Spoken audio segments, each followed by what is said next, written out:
disciples. Paul has Barabbas and then Saul. And then each has supernatural help so that the impossible becomes possible. The walls of Jericho tumble. The geriatric Sarah has a baby. Jesus is raised from the dead. And people change. Abraham changes from being a coward to a man of courage and is called the father of faith. Saul changes from being a religious bigot to the person who writes 1 Corinthians 13, the language of love. The wise men who travel from afar and the shepherds are full of joy. There is always growth and joy when you fall into God's adventures. Joy is the result of fulfilling God's adventurous plans for our lives when we enter by faith. We're ready to move on to the second point, which is that every ministry of the church is a spiritual adventure called by God.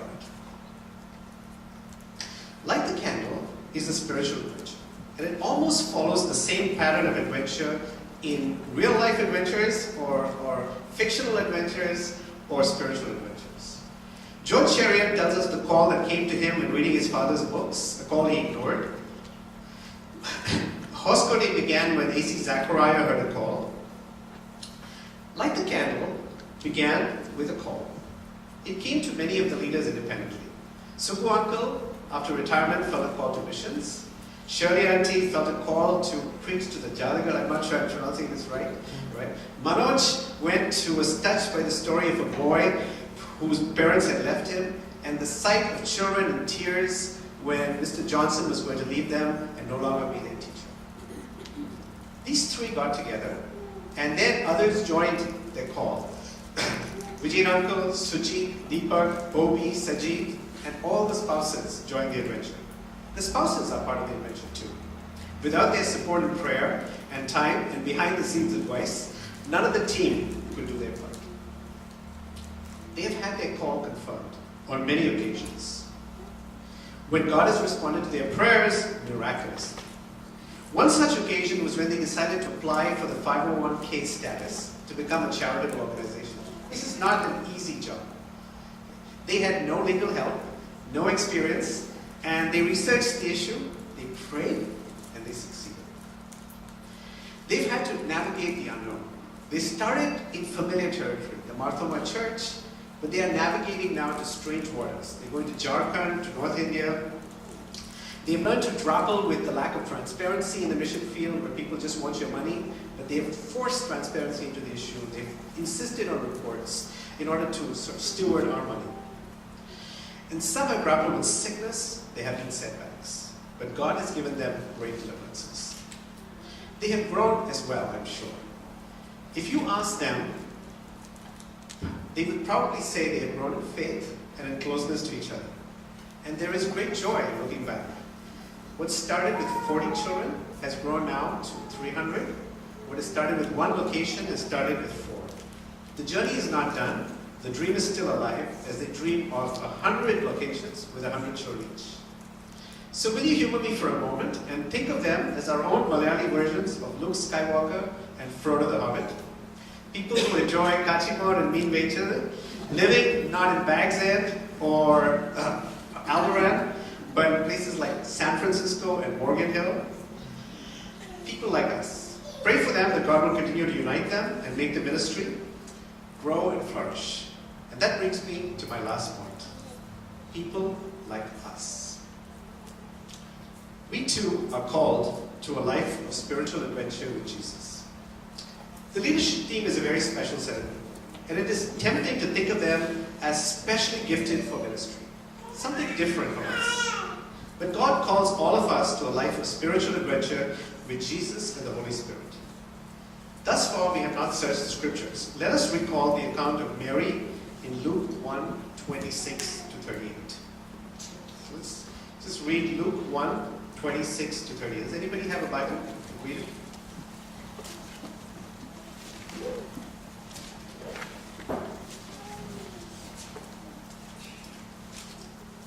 Luke 1, 26 to 38. Loud. In the 6th month, the angel Gabriel was sent from God to a city of Galilee named Nazareth, to a virgin betrothed to a man whose name was Joseph, of the house of David, and the virgin's name was Mary. He came to her and said, "Hail, the favored one, the Lord is with you." But she was greatly troubled at the saying, and considered in her mind what sort of greeting this might be. And the angel said to her, "Do not be afraid, Mary, for you have found favor with God. And behold, you will conceive in your womb and bear a son, and you shall call his name Jesus. He will be great and will be called the Son of the Most High.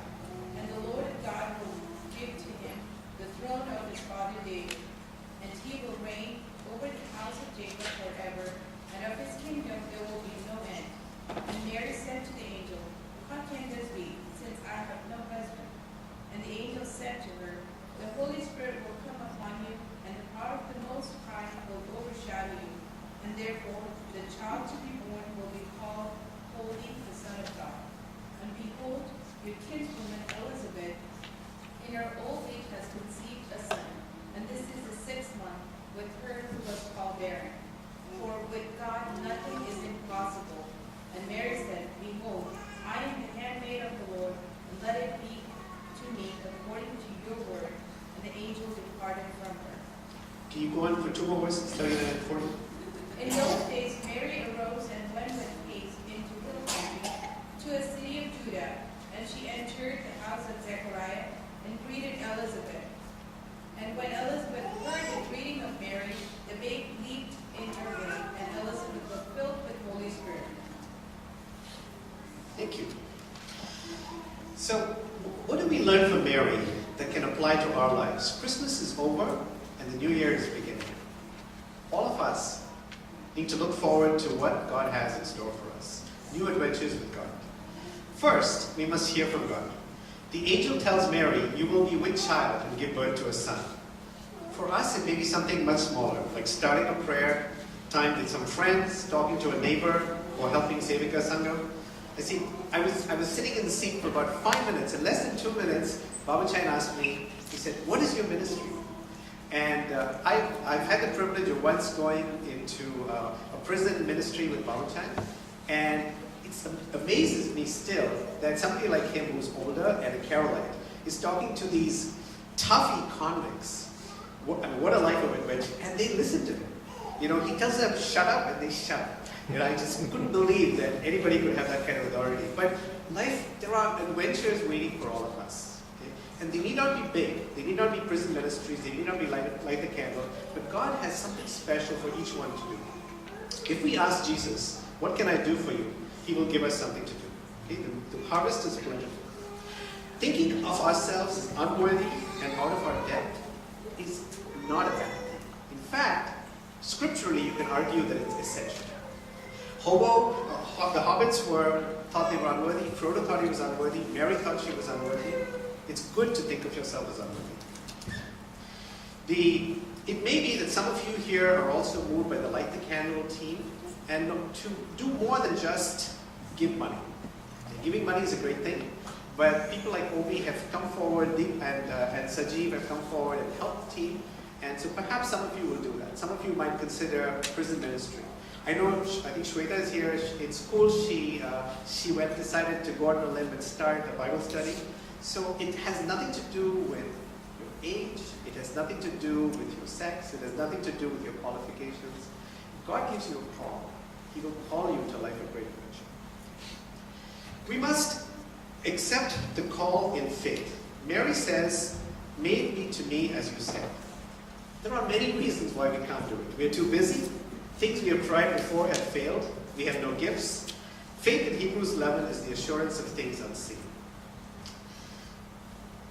Personally, I always felt I had a calling to be a professor. For many years of my life, I was a professor, and I've seen God lead me and allow me to have a witness in front of students. So what in the world am I doing here in the Bay Area working for Microsoft Research? But somehow God gave me a call to try and start a work Christian fellowship, first at Yahoo and then at Microsoft. I have often been reluctant to mix my work with Christianity. What if people see me mess up? But sometimes we just have to accept the call, even if it's a little out of our depth. Third, when the call comes, we must start with something small. The journey of 1,000 steps begins with a single step. Mary starts by hurrying off to Elizabeth, the only person she can share her faith with, because a similar miracle is unreal. Light the Candle began with some simple step. Do you guys remember what your first step was? Opening a website, meeting, having a prayer meeting. Do you guys remember what your first step was? A prayer meeting. It has to start with one single step. Fourth, watch for the confirmations.